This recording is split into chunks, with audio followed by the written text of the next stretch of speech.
just because of the fact that Ori can just bash it. The juggle is super real in this set, and I feel like Ori does have the arrow ability to get away from Eliana's stuff. So let's see what Bookworm has in store to do with that. Yeah. I think we might see some really fun 0 deaths in this set if if all goes according, because Kusi does play Halide a lot, and game 1's going to start. Oh, for sure. Good call. Yeah. Kusi and Halide have had several top 8 sets, both, and they're also like really good practice partners too. So to say Kusi has Ellie experience is a little bit of an understatement. I feel like you kind of have to at this point. There's so many top players that have this character at least as a secondary, between like, you know, Sparks and Sego, making this character like a regular at any major anywhere near the middle of this country, you know. Yeah, so we've been seeing more people pick up Eliana in recent. But right now, I think like the big thing that'll separate Kusi's knowledge of this matchup is the fact of how Bookworm plays comparatively to Halide. Halide's very much a, I've just got some fancy hacking combos. Yep. I'm just gonna take you for a ride. You don't know where you're going, but I do, and it's up to you to find out if you're doing the right thing. For sure. I'm glad that we're getting to see some of these Ellie players like travel more often, because it feels like a lot of the time we've got a lot of our top Ellie mains are these players who are like very rarely able to go out to stuff. Like I'm thinking like Graceful Knight and Halide. So yeah, like I love being able to see this character more often. Yeah, honestly, it's great. I think the main thing right now is that like the major representatives for the characters are performing well, and they're also like traveling to Yeah. Oh yeah. No, if you watch the Chicago logo Ignition, where you'll see Bookworm, Sego, and Sparks, it all comes down to basically like a round robin Eliana mirror. Yeah, I was gonna say like they have all the Ellies over there. We used to have all the Ronalds over here in Tri-State. Now we kind of have like a little mishmash of everybody. Your little ledge cancel on that. Yep. Yeah, the double up air is indeed a kill move. That's crazy. It's so crazy. Oh yeah, shots cancel. It do be kind of killing sometimes. Oh, I really thought we were gonna see another up air, but the overheat came at a little bit of an unfortunate time. Doesn't get the roll in or the tech roll in. Harry said might be good info for later. Yeah, Kusi playing very, very sturdy right now. Yeah, he's playing a lot more like. Oh wow! Great again, double up air killing. And the delay there to realize that it was gonna have to be wait, double jump, keep drifting, get all the way out there. Finally throw out the up air. Great stuff. Exactly. This is a big lead. And the lead just keeps on climbing right now. Signs reset too. That's like. I feel like that's Bookworm doing the only thing that she knew would lead to a kill. But okay, we find the forward smash. Yeah, slow galaxy too. Like, it's like in Smash when you get a kill and it's just like you just see the slow slide over to the blast. I'm like, oh, is it gonna live? Yeah, it's the one where I definitely wouldn't believe if it was Smash, but this game, trust it. Yeah, you can actually trust when a move's gonna kill. Definitely glad. Like that was a bit of a process with this game. I'm glad they did it right. Yeah. Oh, back air doesn't go for the nair bash. Oh yeah, that platform is just like, oh, you thought. Yeah, exactly. Great use of that is just like a threat of a mix-up. And now still impressive spacing here at high percent from Bookworm. Yo. Oh my god! Wait. That's game 1. That Galaxy at 86. That's insane. Okay. Yeah. It takes game 1 off a really good edge guard. Yeah, and Eliana lives like 1 or 2 times out of these edge guards that you're like, surely there's no way you can get past the wall that Ori's putting up here, right? And, okay, surely I'm only at 40%. I'm fine, right? surely I will not die. What a wonderful day to pilot my mech. Yeah, no, not quite. Not quite. We also saw there, I mentioned in the prior set that Kusi played, that Ori can sometimes struggle to kill. We saw it there. Ellie at 156, super high percent, and just the stock didn't get cleaned up in time, and then sometimes you just... Yeah, I feel like we even saw towards the end there, like, a couple of moves that were DI'd wrong, and Ellie still lived. So I think that definitely does, like, put it into perspective. Yeah, let's see if Kusi can just... find that last hit that he needs to clean it up here and take game 2.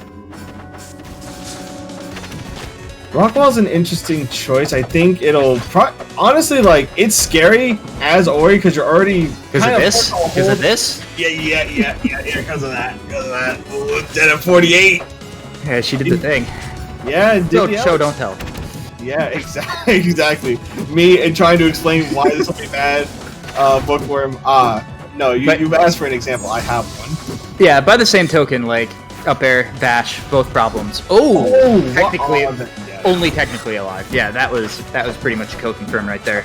Yeah, any move there, like up air, back air, bash, they were all gonna make sure that Ellie did not get back to stage. And this is kind of what I mean here. Like, there's some forced DI in on a lot of these edge guards for both characters, and that's just because it's Rockwell. You know, the small side blast ones, it's gonna happen. But it's what you do when your opponent tries to return back to stage if you force him in.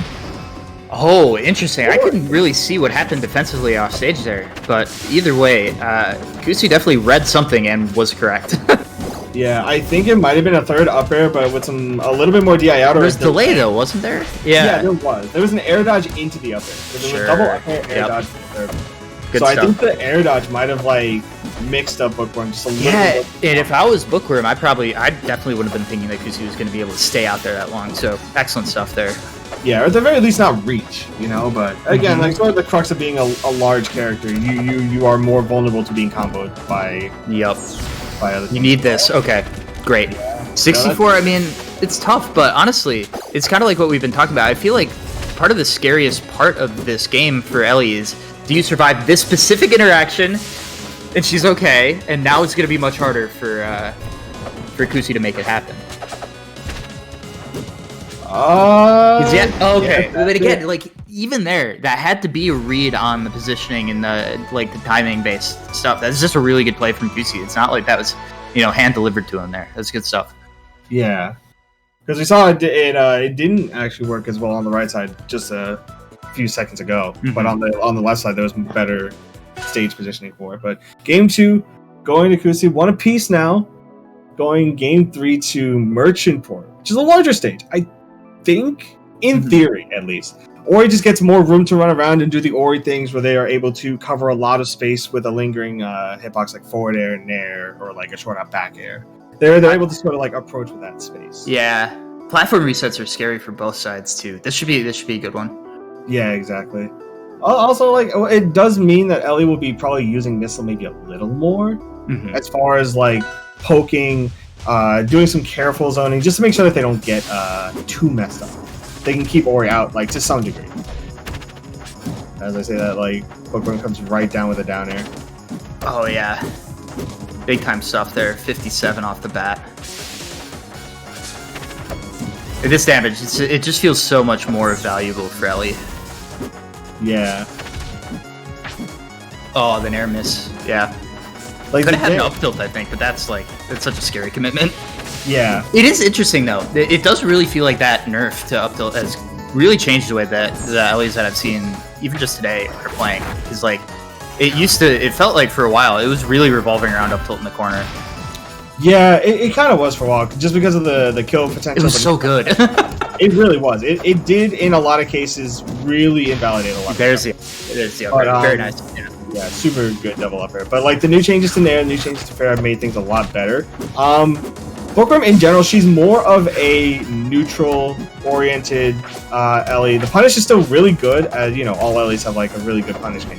You better, yeah. It's one of those things where I feel like you should play a different character if that's not what you're excelling with.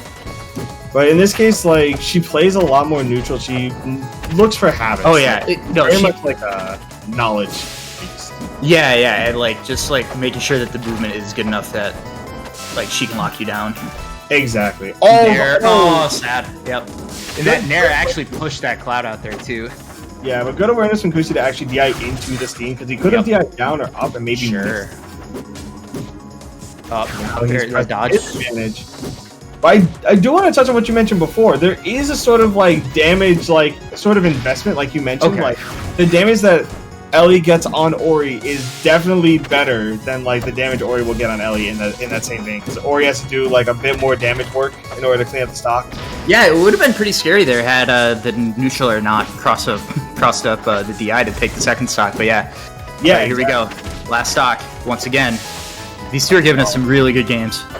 Yeah, exactly. And we saw there, like, Kusi flinched, but Bookworm didn't really push it, just kind of said, okay, no, I see That it. air dodge was so scary, but Kusi manages to land.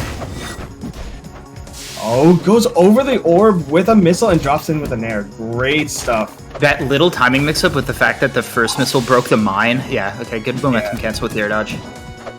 Going up. Oh, so scary. Oh, tried to parry the sign charge just a little early. Oh, that slip. That did not look intentional. And yeah, a little bit of a scramble. And the up smash takes it. Okay. Yeah, oh, that was so unfortunate. It reaches up there. Like, it's just like those last 2 or 3 hits, but it reaches up there. And sign Team Upstrong is stronger than normal Upstrong, I think. Definitely. But I don't know if that mattered there, but like... Yeah, it did Galaxy, so... In that case, that is game 3 going to Kusi, but that was really close. Like it was that one panic landing after she fell off the left side of the stage there. That just gave the opening, and that was tremendous capitalization from Kusi. So now we've got game 4. We're going back to Merchant Port. Yeah, running it back. The openings have been there for Bookworm. Yeah, for Bookworm. But yeah, Kusi playing real solid, and like he is showing a really impressive ability to adapt in the 2 sets that we've seen from him so far today. Yeah, it also helps that like the way he plays Ori is very much like an in-your-face sort of like aggro style. Like he definitely puts the Otis on his opponent. Oh my God, air dodge is down and gets caught by that forward smash. Almost full charge, not full charge. That was at 74. I think the thing that gets that's crazy. Okay, I think the thing that gets me about the way that Kusi plays though is like it feels like there are a couple modes where it's like he's moving a lot but not actually doing anything, and then he goes in your face super aggro, actually hitting the buttons, and it's the speed with which he can go from one to the other. Yeah, exactly. That's what's really scary. Yeah, the fact that he can be so threatening with just his dash dance and like how he applies pressure. Versus like when he knows he. Oh no! That was such a. Wait. This looks desyncy. No. Okay, we're back. Okay, never mind. I think there might have just been like an unfortunate SD there. I'm not sure what happened. Yeah. It's last stock. Yeah. Particularly last stock for Bookworm right now. That was so unfortunate because that was a perfect use of the steam cloud as a wall there to take that second stock. Yeah, that's. Oh no! This is held out. Yeah. I can imagine this overheat. But if you like great response. That's so good, yeah. Edge guard situation. That's the last bit of overheat, but Nair and mental Nair. That's great. It. And now we are at game 5. Excellent job by Bookworm to not panic after literally throwing away an entire stock. Yeah, I was gonna say that's one of those situations where like you have a really solid lead, clean 2 stock to 1, like 2% maybe. Yeah, and made like the perfect Eliana play to take that last stock, the second stock, I should say. Exactly. Yeah. So yeah, I'm really glad after that we're gonna see this game 5. All right, we're going to Frozen Fortress 2. Very large stage, upper blast zone, very deceivingly small, very close compared. Very close to that platform, the top platforms. Yeah. Yeah, it doesn't look like it because the stage is large. Also, well, I feel like it's that a lot of the stuff that is actually different is the stuff that's beyond the camera line that's shorter, so you can't really visually see it, right? Yeah, exactly. Also, the platforms being inverted makes for some different takes on how tri-plats are normally played, which is really fun. Also, number 2. Okay, the DI mix was tremendous there, but somehow Bookworm living. Yeah, I gotta watch that overheat. Huge parry. Oh my God, that was such a massive reversal, but the miss there. Might have wanted to try and do like a team forward to clean that up, but only gets the normal one. Okay, more missile stuff, or more mine stuff, excuse me. Yeah. Power up strong. Again, 98%. Oh, that was a DI mix. Yeah. Yeah, that does kill. Okay, no, that's. I mean, hey. That is not supposed to. Right now, yeah, if you're Ellie right now, you're like, all right, no, that's fine. That's fine. Like, look, I'm at 161. I'll take it. You want to give me the stock at 90? That's fine. The thing is, like, it's easy to look at this and like, wow, Kusi's done so much work to put Bookworm at 160. I mean, it was really like 3 neutral breaks. It was just that they were very long neutral breaks. Yeah, I was gonna say, like, whenever Kusi does get a hit, he's usually putting on like a lot of percent, and it's just in this case, it's just not the kill's not there, or the DI is good enough from his opponent that the stars are not aligned for the kill to get it. So he just has to work a little bit harder. It just feels like so little matters other than whether or not he hits the combo ender. It's like, do this really fancy thing for 30 seconds and it doesn't matter because you don't hit the right, like the sign doesn't team up for the finisher or something. Yeah. But like, it's very stressful. Yeah, like right now at 115, that does go up there off the side again. Anti, where are you? Yeah, great corner carry there. Catching Bookworm holding out twice, it looked like. So, here we go. Again, does this damage matter? That is the big question. Yeah, this is 90, 100 right now.